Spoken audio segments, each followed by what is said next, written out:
সুপ্রিয় নবম ও দশম শ্রেণীর শিক্ষার্থী বন্ধুরা, আজকের পর্বে সবাইকে স্বাগত।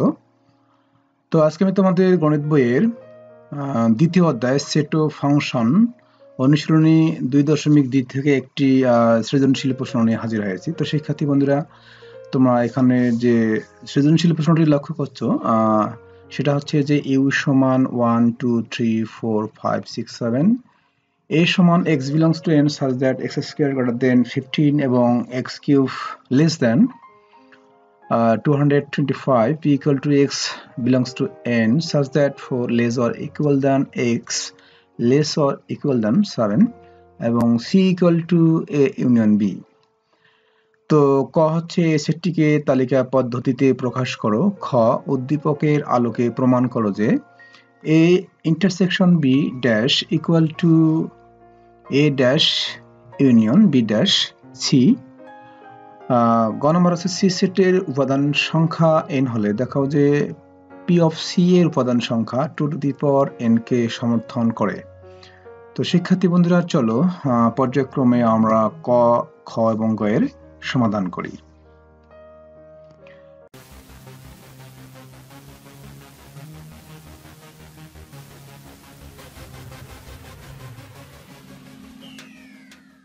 তো ক নম্বর সমস্যাটি হচ্ছে যে এই সেটটিকে তালিকা পদ্ধতিতে প্রকাশ করো। তো উদ্দীপক থেকে পাই a equal to x belongs to n such that x square greater than 15 এবং x cube less than 225।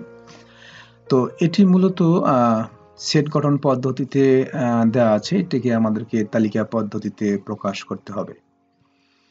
তো এখানে যেহেতু সেট গঠন পদ্ধতিতে এই সেটটি দেওয়া আছে, তো এখানে এই সেটের উপাদান হচ্ছে x এবং x belongs to n, অর্থাৎ এখানে এই সেটের উপাদানগুলো হচ্ছে স্বাভাবিক সংখ্যা, যেখানে সেই সকল স্বাভাবিক সংখ্যায় হবে এই সেটের উপাদান যে সকল স্বাভাবিক সংখ্যার বর্গ 15 অপেক্ষা বড় এবং যার ঘন 225 অপেক্ষা ছোট। তো আমরা এই স্বাভাবিক সংখ্যার সেটকে n দ্বারা প্রকাশ করা, তো এখানে লিখবো আমরা জানি স্বাভাবিক সংখ্যার সেট n equal to 1 2 3 4 5 6 7 ইত্যাদি। তো এখন এই সকল স্বাভাবিক সংখ্যার মধ্যে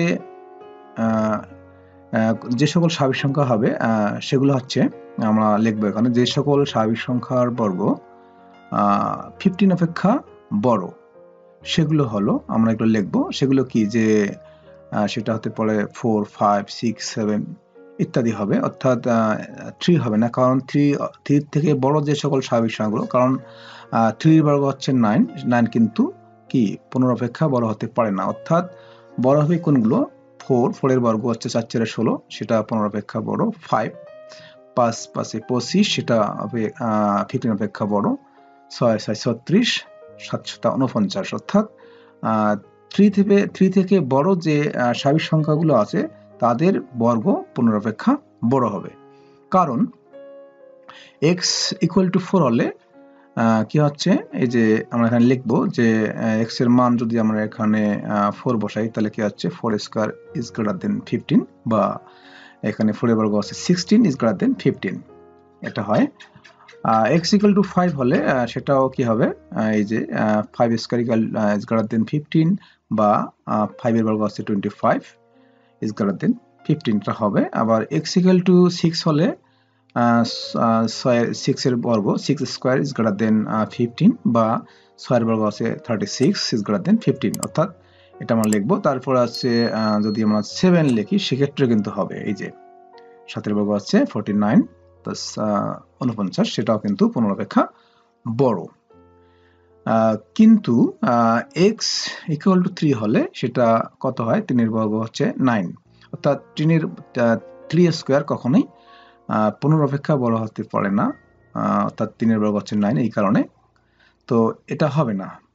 এরপরে আমরা লিখবো তার যে সকল স্বাভাবিক সংখ্যার ঘন 225 অপেক্ষা ছোট, সেই সংখ্যাগুলো কি হবে সেগুলো এখন আমরা লিখবো। তো এখানে লিখবো যে সকল স্বাভাবিক সংখ্যার ঘন, এই যে কিউব আর কি, ঘন 225 অপেক্ষা ছোট, সেই সংখ্যাগুলো হবে কি, তাহলে 1 হবে, অবশ্যই 1 এর ঘন 1 হয়, 2 এর ঘন 8 হয়, অর্থাৎ এই সংখ্যাগুলোর ঘন করলে অবশ্যই 225 অপেক্ষা ছোট হবে। 6 এর পর যদি 7 নেই সেটার ঘন করলে কিন্তু 225 অপেক্ষা বড় হবে। তো সেই কারণে আমরা এখানে লিখব যে কারণ x = 1 হলে এই যে এটা 1 কিউব লেস দ্যান 225 বা 1 এর উপর কিউব মানে হচ্ছে 1 লেস দ্যান 225 এটা হবে, কারণ 1 কিন্তু 225 অপেক্ষা ছোট। যদি 2 হয় সেক্ষেত্রে কিন্তু একই ঘটনা ঘটবে, কারণ 2 কিউব হচ্ছে কি 8, সেটা কিন্তু 225 অপেক্ষা ছোট। x = 3 হলে এই 3 কিউব ইজ লেস দ্যান 225 বা 3 কিউব মানে হচ্ছে 27, সেটা কিন্তু 225 অপেক্ষা ছোট। তারপরে x = 4 হলে 4 কিউব ইজ লেস দ্যান 225 বা 4 কিউব মানে হচ্ছে 64, সেটা 225 অপেক্ষা ছোট। তারপর হচ্ছে x = 5 হলে সেটা হচ্ছে কত 5 কিউব ইজ লেস দ্যান 25, তার মানে হচ্ছে 5 এর কিউব হচ্ছে 125 লেস দ্যান 225, সেটা অবশ্যই এর থেকে ছোট। আবার x = 6 হলে কত হচ্ছে এই যে 216, সেটা 225 অপেক্ষা ছোট। কিন্তু যদি 7 হয় সেক্ষেত্রে কিন্তু কি হচ্ছে এটা হবে না, কারণ হচ্ছে কি 7 এর কিউব করলে ঘন করলে 343, সেই সংখ্যাটি অবশ্যই 225 অপেক্ষা ছোট হতে পারে না, তার মানে এটা শর্ত পূরণ করে না। তো এখানে আমরা যে সকল স্বাভাবিক সংখ্যা এই দুইটা শর্তই পূরণ করে সেই সংখ্যা দুইটি হবে কি, এখানে দেখতেছি আমরা যে 4, 5, 6, 7 3 শর্ত পূরণ করে না, 3 বড় যেগুলো অর্থাৎ 4, 5, 6, 7 পর্যন্ত এখানে আছে, কিন্তু এখানে আবার 7 এই সংখ্যাটি কিন্তু এই শর্তটা পূরণ করে না। তার মানে যে সংখ্যা স্বাভাবিক সংখ্যাগুলো দুটি শর্তই পূরণ করবে, এই দুটি শর্তই পূরণ করবে সেই সংখ্যাগুলি কিন্তু এই সেটের উপাদান হবে। তো আমরা দেখতেছি যে 4, 5 এবং 6 এর ক্ষেত্রে উভয় শর্তই পূরণ হয়, অর্থাৎ যখন 4 হয় তখন কিন্তু এখানেও শর্ত পূরণ হয়, আবার এখানেও কিন্তু শর্ত পূরণ হচ্ছে। বাট 4 এর কম হলে কিন্তু এখানে শর্ত পূরণ হয় না, এখানে কিন্তু হয়। তার মানে 4 এর কম হলে কিন্তু এখানে হচ্ছে না, এখানে হয়, তার মানে ওটা হবে না। 4 হলে কিন্তু এখানে হচ্ছে, এই যে এখানেও হচ্ছে। 5 হলে এখানে হচ্ছে, এখানেও হচ্ছে। 6 হলে এখানেও হচ্ছে, এখানে হচ্ছে। 7 হলে এখানে হচ্ছে না, 7 হলে এখানে হচ্ছে, বাট এখানে আবার হচ্ছে না। তার মানে 4, 5, 6 এই তিনটি স্বাভাবিক সংখ্যাই কিন্তু উভয় শর্তই পূরণ করে। সেক্ষেত্রে আমরা লিখতে পারি নির্ণয় সেট a = 4, 5, 6, কারণ এই স্বাভাবিক সংখ্যা তিনটি কিন্তু উভয় শর্তই পূরণ করে। তাহলে আমরা এই সেটটিকে তালিকা পদ্ধতিতে প্রকাশ করলাম।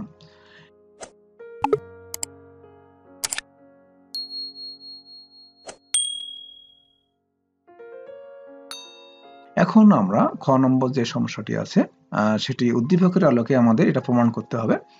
তো আমরা উদ্দীপক থেকে পাই যেটা সেটা লিখব u = 1, 2, 3, 4, 5, 6, 7, b = এটা দেওয়া আছে, তাহলে আমরা এটা সমান কি লিখতে পারি যে b সেটের উপাদানগুলো হচ্ছে স্বাভাবিক সংখ্যা যেগুলো 4 থেকে কি x অপেক্ষা ছোট, অর্থাৎ যেগুলো 4 এর বড় কিংবা সমান অথবা 7 অপেক্ষা ছোট অথবা সমান, তার মানে উপাদানগুলো 4 থেকে 7 পর্যন্ত হবে। তার মানে লিখতে পারবো আমরা 4, 5, 6, 7। আমি আবারও বলছি যে এখানে যে কন্ডিশনটা দেওয়া আছে এটা হচ্ছে কি সেই সকল স্বাভাবিক সংখ্যা হবে যেগুলো কি হবে 4 অপেক্ষা বড় অথবা সমান, তার মানে 4ও হবে। আবার 7 অপেক্ষা ছোট অথবা সমান, তার মানে 7ও হবে, তার মানে 4, 5, 6, 7। এরপরে এ হচ্ছে কত 4, 5, 6, সেটা কিন্তু আমরা ক থেকে পাইলাম, ক থেকে প্রাপ্ত লিখব 4, 5, 6। এখন আমরা প্রথমে আমরা এই যে a ইন্টারসেকশন b নির্ণয় করব। a intersection b equal to হচ্ছে এর উপাদান হচ্ছে 4, 5, 6 এই যে এখানে, এবং ইন্টারসেকশন b উপাদান হচ্ছে এই যে 4, 5, 6, 7। তো ইন্টারসেকশন হচ্ছে আমরা দুইটা সেটের মধ্যে সেট নির্ণয় করব। সেট নির্ণয় করতে গেলে আমাদের যে কৌশলটি অবলম্বন করতে হবে বা যেটা আমরা জানি যে সেট হচ্ছে যে উভয় সেটের মধ্যে যে উপাদান গুলো কমন থাকবে সেগুলো হচ্ছে সেটের উপাদান, অর্থাৎ সেগুলো হবে নির্ণয় সেট। তাহলে এখানে আমরা কমন উপাদান পাচ্ছি 4, 5, 6, অর্থাৎ 4, 5, 6 এখানেও আছে, এখানেও আছে, তাহলে হবে 4, 5, 6। এরপরে আমরা এখানে এই যে a ড্যাশ নির্ণয় করব। a ড্যাশ মানে হচ্ছে ইউ বা দে, তাহলে ইউ এর উপাদান হচ্ছে এই যে এখানে 1 থেকে 7 পর্যন্ত 1, 2, 3, 4, 5, 6, 7, বাদ এর উপাদান হচ্ছে এই যে এখানে 4, 5, 6। তো তো এখানে বাদ বলতে আমরা বুঝি যে এখান থেকে আমরা কি করব 4 5 6 বাদ দেব। তাহলে এখান থেকে যদি আমরা 4 5 6 বাদ দেই তাহলে কি থাকবে 1 2 3 7। তাহলে এখানে লিখব আমরা 1 2 3 7। এরপরে আমরা লিখব বি ড্যাশ, যে এইখানে বি ড্যাশ আছে, B dash equal to U বাদ বি, অর্থাৎ যার উপরে ড্যাশ থাকবে ইউ বাদ সেই সংখ্যাটি হবে, অর্থাৎ সে চিহ্নটি হবে এখানে বি ড্যাশ, তাহলে ইউ বাদ বি। তাহলে ইউর উপাদান হচ্ছে এখানে এই যে এটা লিখবো, লেখার পরে বাদ চিহ্ন দিয়ে বির উপাদান আছে, বির উপাদান এই যে এখানে এটা লিখবো, লেখার পরে তাহলে বাদ, যে এটা বাদ এটা, তার মানে এটা বাদ দিব আমরা, কোথা থেকে বাদ দেবো, এখান থেকে বাদ দেবো, কি বাদ দেবো 4 5 6 7 বাদ দেবো। তাহলে 4 5 6 7 বাদ দিলে কি থাকতেছে 1 2 3। তো এখন আমরা লিখতে পারি বাম পক্ষ, এই যে এটা বাম পক্ষ যেটা আছে, তো বাম পক্ষ এই যে এটা এ ইন্টারসেকশন বি ড্যাশ, তার মানে এটা লিখতে পারি ইউ বাদ এ ইন্টারসেকশন বি, কারণ হচ্ছে যে যার উপরে ড্যাশ থাকবে ইউ বাদ সেটা লিখবো। তো এখানে এটার উপর ড্যাশ ছিল, তাহলে আমরা ইউ বাদ এ ইন্টারসেকশন বি লিখবো। তো ইউর উপাদান হচ্ছে আমরা লিখবো এই যেগুলো, তারপরে বাদ চিহ্ন দিয়ে আমরা এই যে এ ইন্টারসেকশন বি এর উপাদান আমরা এখানে নির্ণয় করেছি 4 5 6, 4 5 6 লিখবো। তো এখন 4 5 6 এখান থেকে আমরা বাদ দিব, তাহলে বাদ দিলে কি থাকতেছে 1 2 3 7। এখন আমরা ডান পক্ষ লিখবো, ডান পক্ষ হচ্ছে a dash union B dash, তাহলে এ ড্যাশ এর উপাদান মানে এটাকে বের করে নিয়েছি 1 2 3 7, এবং ইউনিয়ন বি ড্যাশের উপাদান হচ্ছে 1 2 3, তাহলে আমরা এখানে লিখবো এ ড্যাশের উপাদান হচ্ছে 1 2 3 7, 1 2 3 7, ইউনিয়ন বি ড্যাশের উপাদান হচ্ছে 1 2 3 1 2 3। এখন আমরা এটা কি করব, সংযোগ সেট নির্ণয় করব। সংযোগ সেট হচ্ছে যে এখানে কোনো উপাদান বাদ দেওয়া যাবে না এবং কোনো উপাদান একাধিকবারও লেখা যাবে না, তার মানে সবগুলো লিখবো কিন্তু ডাবল লিখবো না, এবং পর্যায়ক্রমে লিখবো ছোট থেকে বড়। তাহলে কি লিখবো 1 2 3 7। তো আমরা দেখতেছি যে বাম পক্ষ 1 2 3 7, ডান পক্ষ কিন্তু 1 2 3 7, তার মানে আমরা লিখতে পারি বাম পক্ষ সমান ডান পক্ষ প্রমাণিত।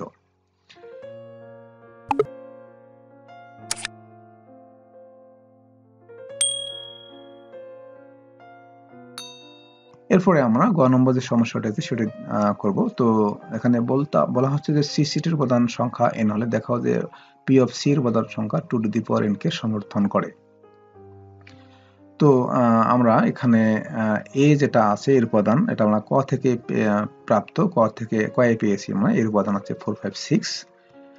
এরপর হচ্ছে বি এর উপাদান, এটা খ থেকে পেয়েছি, খ এটা আমরা বের করেছি, বি এর উপাদান 4 5 6 7 সেটা লিখবো, এবং উদ্দীপক থেকে যেটা পাই C equal to A union B, এখান থেকে আমরা সি এর উপাদান নির্ণয় করব। তাহলে এখানে আমরা এর উপাদান বসাবো, এর উপাদান হচ্ছে 4 5 6, ইউনিয়ন বি এর উপাদান হচ্ছে 4 5 6 7। তো এখানে ইউনিয়ন বলতে সংযোগ সেট, সংযোগ সেট হচ্ছে কি যে সব উপাদান আমরা লিখবো এবং কোন উপাদান আমরা ডাবল লিখবো না এবং ছোট থেকে বড় লিখবো। তাহলে কি হচ্ছে 4 5 6 7। এখন আমরা সি এর উপাদান নির্ণয় করলাম। তো এখন আমরা এখানে এই যে পি অফ সি এর উপাদান সংখ্যা 2 টু দি পাওয়ার n কে সমর্থন করে সেটা আমাদের প্রমাণ করতে হবে। তো এখানে পি অফ সি বলতে সি সেটের পাওয়ার সেট আমাদেরকে নির্ণয় করতে হবে। তো সি সেটের পাওয়ার সেট কোনগুলো হবে, তো কোন সেটের আমরা যদি পাওয়ার সেট বা শক্তি সেট নির্ণয় করতে চাই তাহলে অবশ্যই সেই সেটের আগে আমাদেরকে উপসেট নির্ণয় করতে হবে, কারণ উপসেট হচ্ছে কোন সেটের উপসেটই হচ্ছে ওই সেটের পাওয়ার সেট বা শক্তি সেট। তাহলে আমরা সি সেটের আমরা উপসেটগুলো নির্ণয় করব। তাহলে সি সেটের উপসেট সমূহ কি হবে, এই যে এগুলো হবে। তো এগুলো কিভাবে আমরা, অর্থাৎ এগুলো কেন হবে বা এগুলা কিভাবে লিখবো আমরা, তো আসলে যখন আমরা কোনো সেটের উপসেট নির্ণয় করব, সেই সেটের উপসেট নির্ণয় করার একটা সূত্র আছে, যে সেই সেটের উপসেটের সংখ্যা কতটি হবে সেটা আমরা এই যে 2 টু দি পাওয়ার n এই সূত্র আমরা অ্যাপ্লাই করব। তো 2 to the power n equal to, এখানে n বলতে বোঝাচ্ছে যে ওই সেটের উপাদান সংখ্যা।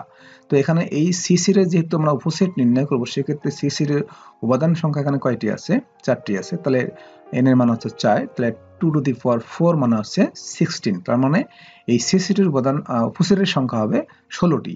আমরা যদি এখানে গণি 1 2 3 4 5 6 7 8 9 10 11 12 13 14 15 16, তার মানে 16টি উপসেট এখানে আমরা লিখেছি। এখন প্রশ্ন হচ্ছে যে এগুলো আমরা কিভাবে লিখব। তো আমরা জানি যে কোন সেটের উপসেট হচ্ছে অবশ্যই ফাঁকা সেট হচ্ছে যে কোনো সেটের একটা আছে উপসেট, এবং ওই সেটটি হচ্ছে নিজে নিজের একটা উপসেট। তার মানে এখানে 4 5 6 7ও কিন্তু আমরা লিখেছি এটা একটা উপসেট হবে এবং ফাঁকা সেটও একটা উপসেট হবে। বাকি যে 14টি উপাদান মানে উপসেট থাকবে সেগুলো আমরা প্রথমে আমরা কি করব, প্রথমে আমরা একটা একটা করে আমরা এখানে কি করব সংখ্যা লিখব। অর্থাৎ 4 5 6 7 একটা করে হয়ে যাবে, তারপরে আমরা দুইটা করে লিখব। দুইটা করে হবে 6 বার। যখন চারটা কোনো সেটের 4টা উপাদান থাকবে সেক্ষেত্রে আমরা দুইটা করে সংখ্যা আমরা 4 বার লিখতে পারবো, 6 বার লিখতে পারবো। এখানে আমরা দেখতে পাচ্ছি যে 1 বার 2 বার 3 বার 4 বার 5 বার 6 বার। তো কিভাবে লিখবো 6 বার, যে 4 5 একবার হবে, এই 4 5, তারপর হচ্ছে 4 6 একবার, 4 6, তারপর হচ্ছে 4 7 একবার লেখা শেষ। এখন লিখব 4 6, যে 4 6, তারপর হচ্ছে 5 6 লিখছি একবার, 5 6, তারপর হচ্ছে 5 7, 5 7, তারপরে 6 7 একবার লিখেছি। তো এখানে মোটামুটি 6 বার হয়েছে, 1 2 3 4 5 6 6 বার হয়েছে। এরপরে 3 বার করে আমরা লিখব, কবার হবে 3 বার করে 4 বার লেখা যাবে, 3টা করে 4 বার লেখা যাবে। তো এখানে 4 5 6 একবার হবে, যে 4 5 6, তারপর হচ্ছে 4 6 7, এই যে 4 6 7, তারপর হচ্ছে 5 6 7, 5 6 7, তারপর হচ্ছে এই যেটা 4 5 7, 4 5 7। তো এখানে একটা বিষয় মনে রাখতে হবে, সেটা হচ্ছে যে যেন কোনো এখানে যে 3টা উপাদান করে আমরা লিখছি সেই 3টা উপাদান যেন আবার মিলে না যায়। যেমন এখানে 4 5 6 লিখছি, যদি আবার 5 4 6 লিখি সেটা কিন্তু হবে না, কারণ 4 5 6ও যা, আবার 5 4 6ও তা, কারণ এটা হচ্ছে কি সমান সেট হয়ে যাবে। তাহলে কাজেই অবশ্যই লিখবো, কিন্তু খেয়াল রাখতে হবে যেন উপাদানগুলো কারোর সঙ্গে কারো মিলে না যায়। তাহলে আমরা 4টা করে কয়বার লিখবো, না 3টা করে 4 বার লিখবো, এবং 2টা করে লিখবো 6 বার। তাহলে 6 বার, এখানে 3টা করে 4 বার, 6 7 10, এবং একটা করে হবে 4 বার 14, ফাঁকা একটা 15, এবং ওই সেটটি হবে একটা 16। তো আশা করি তোমরা বুঝতে পেরেছো। তো এগুলো হচ্ছে কি এই সেটের উপসেট। তো যেহেতু আমরা জানি যে পাওয়ার সেট হচ্ছে ওই সেটের যে উপসেটগুলো আছে সেগুলো হচ্ছে পাওয়ার সেট, তার মানে এগুলো হচ্ছে পাওয়ার সেটের সদস্য। তার মানে অতএব লিখতে পারি P of C equal to, এই যে এগুলাই আমরা লিখবো এখানে। তবে এগুলো লেখার পরে আমরা অবশ্যই এই উপাদানগুলোকে আবারও আমরা দ্বিতীয় বন্ধনী দিয়ে এভাবে আবদ্ধ করব। তো এখন আমরা জানি যে কোন সেটের উপাদান সংখ্যা যদি n হয় বা উপাদান n হয়, সেক্ষেত্রে ওই সেটটির উপসেটের সংখ্যা 2 to the power n, এটা আমরা জানি। অর্থাৎ উপাদান সংখ্যা n মানে উপসেট সংখ্যা 2 to the power n। তাহলে এখানে আমরা দেখতেছি যে সি সেটের উপাদান সংখ্যা হচ্ছে কয়টি, 4টি। তাহলে 4টি যদি হয়, তাহলে সেক্ষেত্রে ওই সেটটির উপসেটের সংখ্যা হবে কয়টি, 16টি হবে। তা 16টি মানে হচ্ছে 2 to the power কি 4। তো কি হচ্ছে, তাহলে 4 হলে কি হচ্ছে 2 to the power 4, যেমন n হলে হচ্ছে 2 to the power n। তার মানে এই যে 4 হলে 2 to the power 4, যা 2 to the power n কে সমর্থন করে। অতএব আমরা লিখতে পারি যে এই P of C এর উপাদান সংখ্যা 2 to the power n কে সমর্থন করে। এই যে এখানে সমর্থন করে সেটা আমরা এখানে লিখব। তো শিক্ষার্থী বন্ধুরা, এই হচ্ছে আজকের এই সৃজনশীল প্রশ্নের সমাধান। আশা করি তোমরা বুঝতে পেরেছো। তো এতক্ষণ থেকে আমার সঙ্গে থাকার জন্য সবাইকে ধন্যবাদ। সকলের জন্য আমি শুভকামনা করছি।